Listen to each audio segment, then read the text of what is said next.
એની પાછળનો જે hidden agenda છે કે સત્તાનું કેન્દ્રીકરણ કરવું, બંધારણનું જે આપણી ભાવના છે એના વિપરીત બિલ છે, દેશનું જે ફેડરલ સ્ટ્રક્ચર છે, જે સંવિધાનિક ઢાંચો છે કે જેમાં દરેક રાજ્યોને અલગ અલગ વ્યવસ્થાઓ, અલગ અલગ સત્તાઓ મળી છે, એનું કેન્દ્રીકરણ કરવાનો આ પ્રયત્ન છે.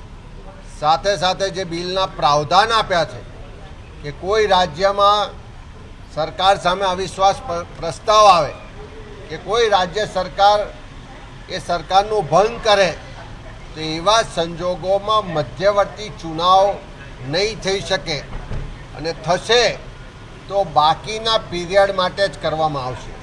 ત્યારે દેશનું જ્યારે બંધારણ બન્યું ત્યારે બંધારણ સભામાં પણ 1949માં બાબા સાહેબ આંબેડકરે સ્પષ્ટ રીતે કીધું હતું કે કોઈ પણ મતદાર સરકાર તૂટવા માટે મત આપે છે 5 વર્ષ માટે હોય છે, એ અડધા સમય માટે મત હોઈ શકે નહીં.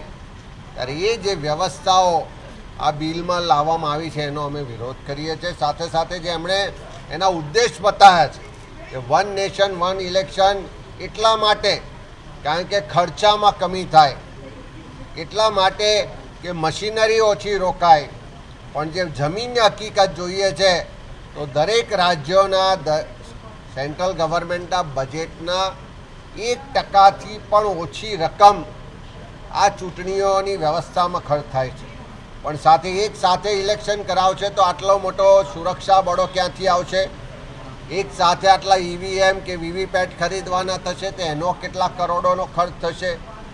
એક સાથે જે ચૂંટણીઓ થાય તો સેન્ટ્રલના જે મુદ્દાઓ છે હાવી થઈ જાય, નેશનલ નેરેટિવ્સના આધારે ચૂંટણીઓ થાય એટલે સ્થાનિક જે રાજ્યોના મુદ્દા છે, સ્થાનિક જે સ્વરાજની સંસ્થાઓના મુદ્દા છે એ મુદ્દાઓ દબાઈ જાય છે. એક સાથે લોકસભાની ચૂંટણી થાય, એ જ દિવસે વિધાનસભાની ચૂંટણી થાય, એ જ દિવસે કોર્પોરેશન, જિલ્લા પંચાયત, તાલુકા પંચાયતની ચૂંટણીઓ થાય તો મતદારો પણ ભ્રમિત થશે કે કયા મુદ્દાઓ આધારિત મત કરવો, કયા મુદ્દા આધારિત સરકારો બનાવી, કયા સરકારોની જે વિફળતાઓ છે એનું એસેસમેન્ટ કરવું. એ મતદારો પણ આમાં મોટા પ્રમાણમાં ભ્રમિત થવાની શક્યતાઓ છે. તમે એવું કરો કે વન નેશન વન ઇલેક્શનની જગ્યાએ વન નેશન વન એજ્યુકેશન કરો, વન નેશન વન હેલ્થ કરો, વન નેશન વન જસ્ટિસ કરો, વન નેશન વન ફૂડ કરો. લોકો માટે આપણે શું કરીએ છીએ, જનતા માટે શું કરીએ છીએ? જનતાનો પણ એવો અભિપ્રાય છે, અમે લીધો છે, એ પણ મેં રજૂ કર્યો છે કે જનતા એવું માને છે કે જ્યાં સુધી વિવિધ રાજ્યોમાં ચૂંટણીઓ હોય છે એટલે પેટ્રોલ ડીઝલના તો કમસે કમ ભાવ અકબંધ રહે છે. સાથે સાથે અમારા ધારાસભ્ય શ્રી ગોપાલભાઈએ પણ 2 સજેશનો આપ્યા કે એવું જ તમારે જો કરવું જ હોય તો તમે એવું કરો કે એક ટાઈમે 2.5 વર્ષે બધા ધારાસભ્ય વિધાનસભાની ચૂંટણીઓ આવે અને એક સમયે 2.5 વર્ષ પછી લોકસભાની ચૂંટણીઓ આવે. કારણ કે એમાં વિધાનસભા ભંગ થશે એનું પણ તમે કઈ રીતે કરી શકશો?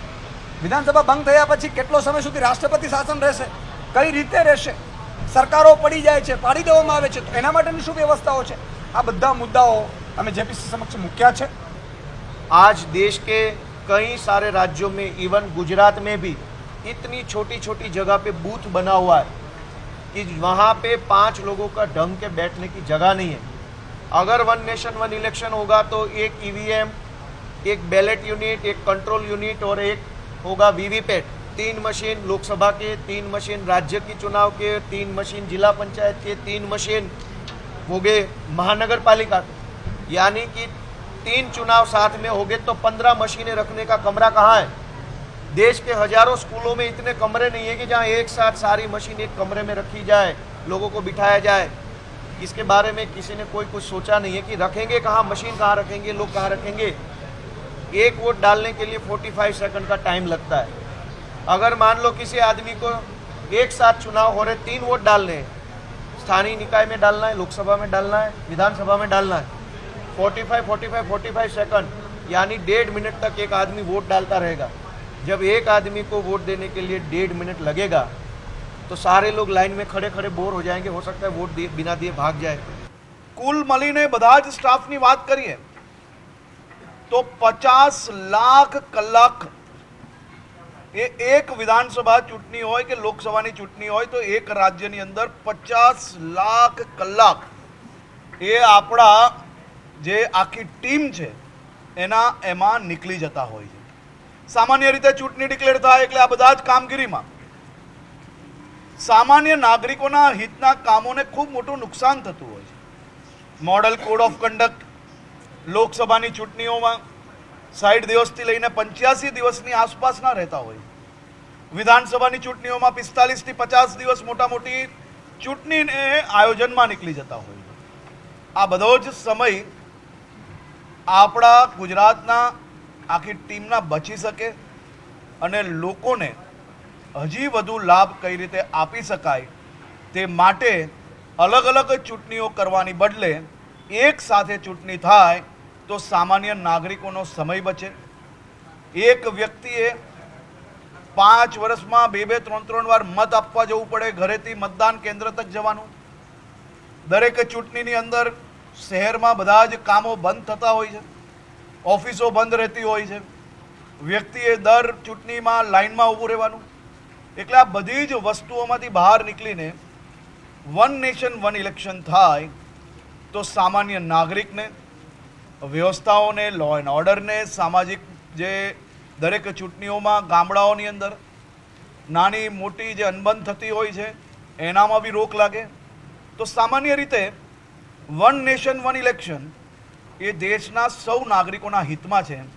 વિપક્ષ દ્વારા વન નેશન વન ઇલેક્શનમાં એમને નુકસાન શું છે? કોઈ આધાર પુરાવા વગરની વાતો છે. આપણે 2026ની ચૂંટણી ગુજરાતમાં જોઈ હમણાં સ્થાનિક સ્વરાજ્યની. કોઈ એક પાર્ટીની જિલ્લા પંચાયત બની, શું એની નીચે તાલુકા પંચાયત કોઈ બીજી પાર્ટીની નથી બની? લોકોએ નક્કી કરવાનું છે. લોકોએ નક્કી કરવાનું છે કે એના ધારાસભ્ય કોણ હશે અને સાંસદ કોણ હશે. અને ભારત દેશના સૌ નાગરિકો આ બાબતે ખૂબ સારી રીતે સમજે છે કે એને કયા વિસ્તારની અંદર એમને કયા નેતાની જરૂર છે.